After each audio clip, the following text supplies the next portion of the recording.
Okay, today we're going to make a chunky bitter melon relish with tomato paste and miso.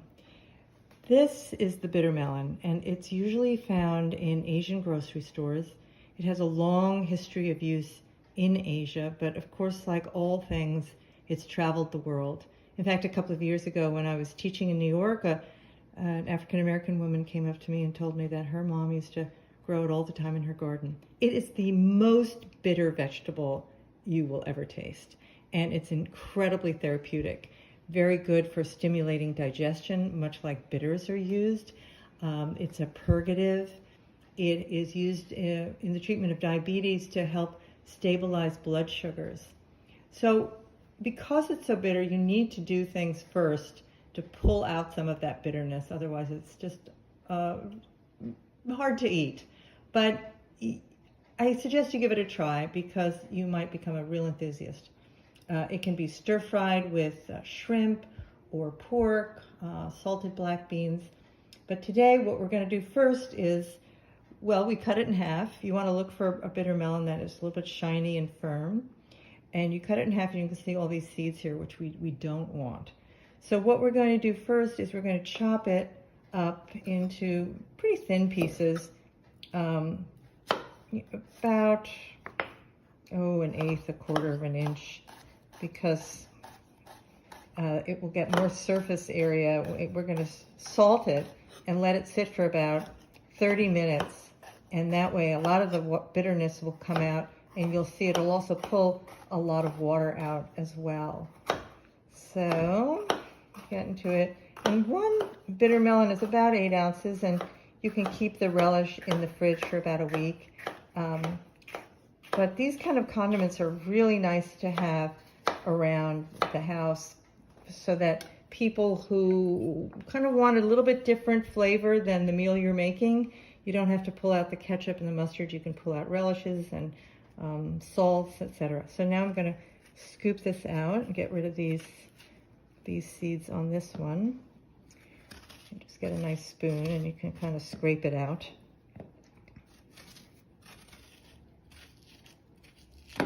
Whoops. As Julia Child would say, who's to know? Okay, I'm going to get all those seeds out.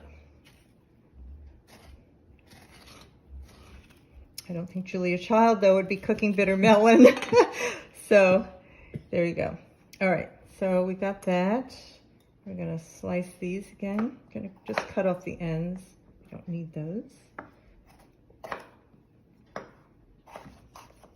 So we're going to salt it, and then we're going to put it in water and boil it for a few minutes, and that will also help kind of de-bitter it a little bit. Here we've cut the bitter melon in the bowl, and you can see it's kind of dull, which is normal. We're going to add in a teaspoon of salt, and you're just going to use your hands. You're kind of going to massage it into the bitter melon, and you want to do it until you see a little bit of a shine.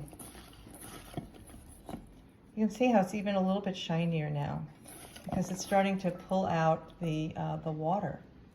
Okay, so we're going to just let this sit for about 30 minutes, and then we'll come back and we'll put it in some water.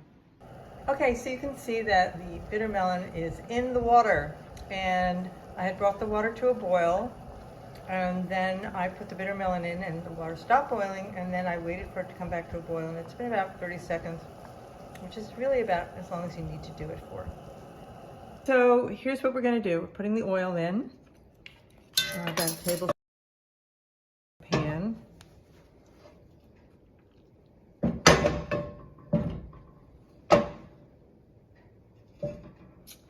And we're going to put the black mustard seeds in, and the hemp, and we're going to let that cook for about 30 seconds,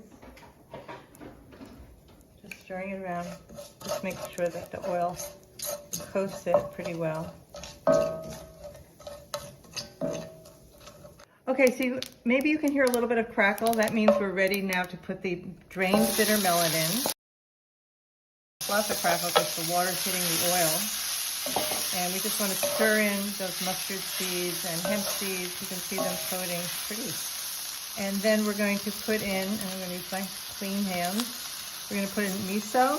I'm using white miso here, and tomato paste.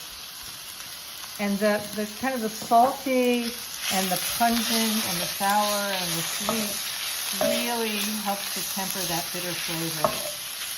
And then we're going to add in just at the end a teaspoon of lime juice. Now, you know, food is always about your preference, so you might need a little bit more lime. You might need a teeny bit more tomato. You know, you want to taste it and see what's missing for you. And then once we cook this for a little bit and mix it well, we're going to let it sit for just about 5 to 7 minutes.